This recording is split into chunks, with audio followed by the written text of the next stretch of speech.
TV நேயர்களுக்கு astro KS ஐயங்காரின் பணிவான நமஸ்காரங்கள். சனி வக்ரம் 15/7/2026 30/11/2026 வரலும் உண்டான காலகட்டத்தில் சனி பகவான் வக்கரமாகிறார். அதில் சனி பகவான் வக்கரம் என்னைக்கு ஆகிறார் அப்படின்னா ஆனி மாதம் 31ஆம் நாள் புதன்கிழமை சனி வக்கரமாகுது. இப்போது சனி பகவான் அதாவது மீன ராசியில் இருக்கார், உத்திரட்டாதி 3ஆம் பாதத்தில் இருக்கார். 3ஆம் பாதத்தில் வக்கரகதி அடையார் 15/7/2026. அதுக்கப்புறம் 31/8 அப்போ பார்த்தோம்னா 2ஆம் பாதத்துக்கு வரார், அதாவது உத்திரட்டாதி 2ஆம் பாதத்துக்கு வரார். அதற்கு பிறகு 30/10/2026 அப்படி பார்த்தோம்னா அன்னைக்கு 1ஆம் பாதத்துக்கு வரார். அதற்கு பிறகு 30/11/2026க்கு 1ஆம் பாதத்திலிருந்து வக்கர நிவர்த்தி அடைகிறார். இந்த காலகட்டத்தில் சனி பகவானுடைய வலிமை குன்றி இருக்கக்கூடும். அதனால் கோச்சார பிரகாரம் வரக்கூடிய பிரச்சனைகள் இன்னல்கள் சற்று கம்மியாகக்கூடிய வாய்ப்புகள் நிச்சயமாக உண்டு. அதுவும் இந்த 7.5 சனியில் இருக்கிறவா கும்பம், மீனம், மேஷம் இந்த 3 ராசிக்காரர்களுக்கும் 7.5 சனி போயின்னு இருக்கு.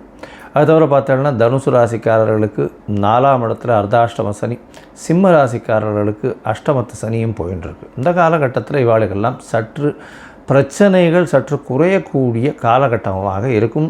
ஒரு சுமூகமான நிலைமை வரக்கூடிய வாய்ப்புகள் நிச்சயமாக உண்டு. சரி, இந்த சனி பகவானுக்கு பிரச்சனைகள் வலிமை குறைந்தாலும் சில இடத்துல உங்களுக்கு பிரச்சனைகளை அதிகமாக கூட்டக்கூடிய வாய்ப்பு உண்டு. அதாவது சில ராசிக்காரர்களுக்கு பரம எதிரியாக இருக்கக்கூடியவர், அதுவும் சிம்ம ராசி கடகராசியெல்லாம் பரம எதிரின்னு சொல்லக்கூடியவர். அந்த மாதிரியான ஒரு கிரகம் இந்த சூரியனுக்கும் சந்திரனுக்கும் சனி மிகப்பெரிய எதிர் கிரகமாக சொல்கிறது. அதனால தான் சனி பகவான் 7-8 அதிபதி அப்படின்னு சொல்கிறது, 6-7 அதிபதி சிம்மத்துக்கு. இதன் மூலியமாக கடன் தொல்லை, நோய், தவிர அசிங்கம், அவமானம் இது எல்லாத்தையுமே கொடுத்துருவார். இந்த அஷ்டமத்து சனி வந்ததுன்னா கேட்கவே வேண்டாம், எல்லா பிரச்சனையும் கொடுப்பார். அதாவது மிகப்பெரிய அசிங்கம், அவமானம் இது எல்லாத்தையுமே கொடுத்தே தீரணும் அவர். அந்த காலகட்டத்தை தாண்டித்தான் எல்லோரும் போயாகணும். பக்கத்தில் இருக்கிற கோவில்களுக்கு போயிட்டு வர்றது, அதாவது சனீஸ்வரன் நவகிரக சன்னதியில் சனீஸ்வரனை சனிக்கிழமை வழிபட்டு வருது. ஆஞ்சநேயர், அது தவிர விநாயகர், இவர்கள் இருவரும் கட்டினவர்கள், அதாவது சனீஸ்வரனை கட்டியவர்கள்னு சொன்னவார். அதனால் இவர்களை பார்த்துட்டு இவர்களை சேவிச்சுட்டு வர்றதன் மூலியமாக உங்களுடைய பிரச்சனைகள் நிச்சயமாக விலகக்கூடும். இது தவிர பார்த்தீங்கன்னா சனி பகவானுக்கு உண்டானது எள்ளு, காகத்திற்கு சாதம் போடுறது, அதுவும் சனிக்கிழமை அன்றைக்கி சுடசாதம் போடுறது மிகவும் விசேஷம். அதற்கு பிறகு நீங்கள் அன்னம் புசிப்பது ரொம்பவும் நல்லது. காகத்துக்கு சாதம், தயிர் சாதம் சனிக்கிழமை கொடுக்கறது, தானம் கொடுக்கறது, வேஷ்டி அங்கவஸ்திரம் கோவில் குருக்களில் வாழுகள்லாம் அந்தணர்களுக்கு கொடுக்கறது, அது தவிர இரும்பு சம்பந்தமான விஷயங்கள் தானம் கொடுக்கறது, லெதர் அதாவது இது தோல் சம்பந்தமான அந்த விஷயங்கள் தானம் கொடுக்கறது, கீழ்த்தட்டு மக்களுக்கு சாப்பாடு உணவு கொடுக்கக்கூடியது, இதெல்லாம் பண்ணிகிட்டே வந்தாலே. அதே மாதிரி சீனியர் சிட்டிசன் ஹோமில் போய் உங்களால் முடிஞ்ச தானம் பண்ணுறது, இதெல்லாம் சனி பகவானுக்கு உண்டான பரிகாரங்கள் அப்படின்னு சொல்லக்கூடியது. எளிய பரிகாரங்கள் உங்களால் முடிஞ்சது நீங்கள் என்ன பண்ண முடியுமோ அது டெஃபினட்டாக பண்ணலாம். இது தவிர பார்த்தாலேயானால் சனி பகவானை பொறுத்தவரை அவர் நல்ல ஒரு ஏற்றத்தை கொடுப்பார் உங்களுக்கு. அந்த சனி பகவான் குருவினுடைய பார்வையிலையோ நல்ல சுபர்களுடைய பார்வையிலையோ இருந்தால் நல்ல ஒரு ஏற்றத்தை கொடுப்பார். இப்போ பார்த்தோம்னா குருவினுடைய பார்வையில் இருக்கிறதுனால மிகப்பெரிய ஏற்றத்தையும் மாற்றத்தையும் ஒருத்தருடைய வாழ்க்கையிலையும் நிச்சயமாக கொடுப்பார். இந்த காலகட்டத்தில் சனி பகவான் கர்ம காரகன்னு சொல்கிறவர், அதை தவிர ஆயுள் காரகன்னு சொல்கிறவர். அதாவது உங்களுடைய தொழில் எல்லா விஷயத்துக்கும் முதல்ல அந்த சனி பகவான் வந்தார்னா 7 அஷ்டமம் அர்த்தாஷ்டமம் வந்ததுன்னா முதல்ல வேலையில் பிரச்சனை வரும், பணவரவுக்கு பிரச்சனை வரும். இது எல்லாமே இல்லாமல் இந்த காலகட்டத்தில் எளிய முறையில் நீங்கள் பயன் பெறணும் அப்படின்னா அவருடைய காயத்ரி மந்திரம், அவருக்கு இந்த எள் நெய் நல்லெண்ணெய் கொண்டு போய் தானமாக கொடுங்கோ, இல்லை கோவிலுக்கு விளக்கு ஏற்றுறதுக்கு கொடுத்துட்டு வாங்கோ. அது உங்களுக்கு நல்ல ஒரு ஏற்றத்தை நிச்சயமாக கொடுக்கும். சரி, இப்போது மேஷம் முதல் மீனம் வரை ஒரு ராசியாக சனியினுடைய வக்ரம் என்ன மாதிரியான விளைவுகளை தரும் அப்படின்றத பார்ப்போம். சித்திரை, சுவாதி, விசாகம் இந்த 3 நட்சத்திரம் 9 பாதங்களை கொண்ட ராசியின் அதிபதினு சொல்லக்கூடியவர் சுக்கிரன். பொதுவாகவே பார்த்தோம்னா துலா ராசிக்கு என்ன ஏற்றம் அப்படின்னா சனி பகவான் உச்சம் பெறக்கூடிய ராசி. அதனால் எந்த ஒரு பிரச்சனையாக இருந்தாலும் சனி பகவானால் எந்த ஒரு தாக்கமும் துளாராசிக்காரர்களுக்கு அந்த அளவுக்கு இருக்கிறதில்ல. பொதுவாக அது ஜோதிட வழக்கில் சொல்லக்கூடியது. ரிஷபம், துலாம் சனி பகவானுடைய பிரச்சனைகளில் நிச்சயமாக இருக்காது. சரி, இருந்தாலும் 6ஆம் இடத்துல இப்போ சனி பகவான் வக்கரகதி அடைகிறார். 6ஆம் இடம் அப்படின்னு சொல்லக்கூடியது ருணரோக சத்ரு ஸ்தானம் அப்படின்னு சொல்லக்கூடியது. இந்த இடத்துல வந்து சனி பகவான் இருக்கிறது எப்பொழுதுமே நல்லது. ஏன்னா 6ஆம் இடத்தில் துர்கிரகங்கள் இருக்கிறது ஜோதிட சாஸ்திர பிரகாரம் நல்ல ஒரு ஏற்றத்தை கொடுக்கக்கூடும் அப்படின்றது தான் சொல்லியிருக்கு. இப்போ 6ஆம் இடத்துல பார்த்தேனால் உத்திரட்டாதி நட்சத்திரத்தில் 3ஆம் பாதத்தில் சனி பகவான் வக்கர நிலை அடைகிறார். வக்கர நிலை அடையும் பொழுது, அதாவது 15/7/2026 30/11/2026 வரலும் உண்டான காலகட்டத்தில் நிச்சயமாக அவர் வந்து வக்கர நிலை வரலும் இருக்கார்.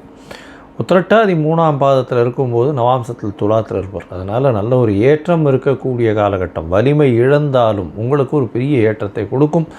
போட்டிகளில் எல்லாத்துலேயுமே வெற்றி பெறக்கூடிய வாய்ப்புகள் உண்டு. புதிய கடன் உண்டாகும். கடன் மூலியமாக ஏற்றங்கள் கிடைக்கக்கூடிய வாய்ப்புகள் நிச்சயமாக இருக்கும்.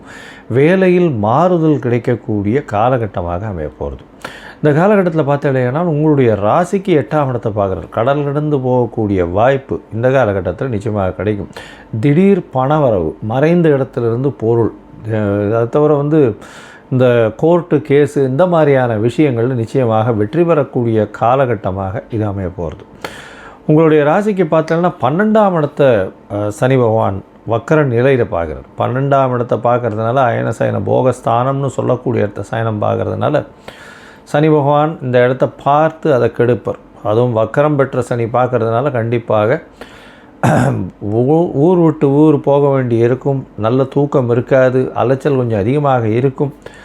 உங்களுடைய பதவி புகழ் அந்தஸ்து கௌரவம்லாம் நல்லபடியாக ஏறக்கூடிய வாய்ப்புகள் உண்டு. முயற்சிகளில் சிறு சிறு தடங்கள் இருந்தாலும் தடங்களை தாண்டி வெற்றி பெறக்கூடிய காலகட்டமாக இது அமைய போகிறது. மொத்தத்தில் பார்க்கும்பொழுது துலா ராசிக்காரர்களுக்கு எடுத்த காரியங்கள் நிச்சயமாக ஜெயமாகும். வேலையில் மாற்றம், வேலையில் ஏற்றம், தொழிலில் மாற்றம் இருக்கக்கூடிய காலகட்டம். வேலையின் மூலியமாக வெளியூர் மாநிலம் வெளிநாடு போகக்கூடிய பாக்கியங்கள் உண்டு. முயற்சிகளில் எல்லா விதமான வெற்றிகளும் இருக்கும். இளைய சகோதரத்தோடு சிறு சிறு தொல்லைகள் வரக்கூடிய வாய்ப்புகள் நிச்சயமாக உண்டு.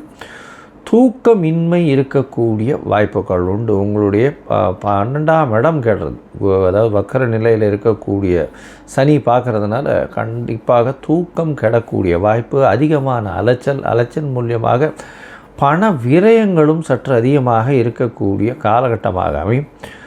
ராசிக்கு 8ஆம் இடத்தை பார்க்குறதுனால மறைந்த இடத்திலிருந்து திடீர் பணவரவு வரக்கூடிய வாய்ப்பு. ரேஸு, லாட்ரி, ஷேர்ஸ் இந்த மாதிரியான விஷயங்களில் திடீர் பணம் வரும். அதோடு பார்த்தோம்னா இந்த கலைத்துறையில் இருக்கிறவங்க, அதுவும் மறைந்து செயல்படக்கூடியவர்கள், பிஹைண்ட் த ஸ்க்ரீன்னு சொல்லக்கூடிய ஆர்ட் டைரக்டர்ஸு, கேமராமேன், இவாளுகெல்லாம் பெரிய ஏற்றம் கிடைக்கக்கூடிய வாய்ப்புகள் இந்த காலகட்டத்தில் அமையும். வெள்ளை துணி வியாபாரம் பண்ணுறவங்களுக்கு பெரிய ஏற்றம். டெக்ஸ்டைல் இண்டஸ்ட்ரிக்கு நல்ல ஒரு ஏற்றம் இருக்கக்கூடிய வாய்ப்புகள் இந்த காலகட்டத்தில் அமைய போகிறது. பால் சம்பந்தப்பட்ட துறையில் இருக்கிறவங்களுக்கு நல்ல ஒரு ஏற்றம் இருக்கக்கூடிய காலகட்டமாக அமையும். இந்த காலகட்டத்தில் உங்களுடைய தசாபுக்தி அந்தரம் சூக்ஷ்மம் அந்த அளவுக்கு விசேஷமாக இல்லை அப்படின்னா நீங்கள் என்ன பண்ணணும்னா, திருப்பதி பெருமாள் கோயிலுக்கு போய்ட்டு வாங்க. திருப்பதியில் பெருமாள் கோயிலை போய் சேவிச்சுட்டு வர்றதன் மூலியமாக உங்களுக்கு வரப்போகின்ற எல்லா விதமான பிரச்சனைகளுக்கும் தீர்வு காண முடியும். திருப்பதி எப்படி போகணும்னா, முதல்ல தாயார் சன்னதியை போய் சேவிச்சுட்டு வரணும். தாயார் சன்னதியை சேவிச்சுட்டு வந்துட்டு அதற்கு பிறகு கோவிந்தராஜர் சன்னதி கீழ் திருப்பதியில் சேவிச்சுட்டு அப்புறம் பெருமாளை போய் சேவிக்கிறது விசேஷம். இந்த மேல் திருப்பதியில் போய் பெருமாளை டைரெக்டாக சேவிக்க அந்த மாதிரி போகிறது அந்த அளவுக்கு விசேஷம் இல்லை. கீழே வந்து முதல்ல தாயாரை சேவிச்சுட்டு தான் எந்த ஒரு விஷயத்தையும் எடுத்துகிட்டு போகணும். இந்த காலகட்டத்தில் நீங்கள் உங்களால் முடிஞ்ச, அதாவது வேஷ்டி துண்டுன்னு சொல்லக்கூடிய மேல் உத்திரியம், வேஷ்டி மேல் உத்திரியம் வாங்கி அருகில் இருக்கக்கூடிய கோவிலில் இருக்க அந்தணர்களுக்கு கொடுக்கறதும், தயிர் சாதம், காகத்திற்கு தயிர் சாதம் போடுறது, இந்த மாதிரியான விஷயங்களை செய்வதன் மூலியமாகவும் உங்களுக்கு வரக்கூடிய பிரச்சனைகளில் பெரிய மாற்றங்கள் இருக்கக்கூடிய காலகட்டமாக அமைய போகிறது. கடவுள் அருள் டிவியை பார்த்தமைக்க நன்றிகள். மேலும் இது போன்ற தகவல்களை தெரிந்து கொள்ள கடவுள் அருள் டிவியை சப்ஸ்கிரைப் செய்யுங்கள். மறக்காமல் பெல் ஐக்கானை கிளிக் செய்யுங்கள்.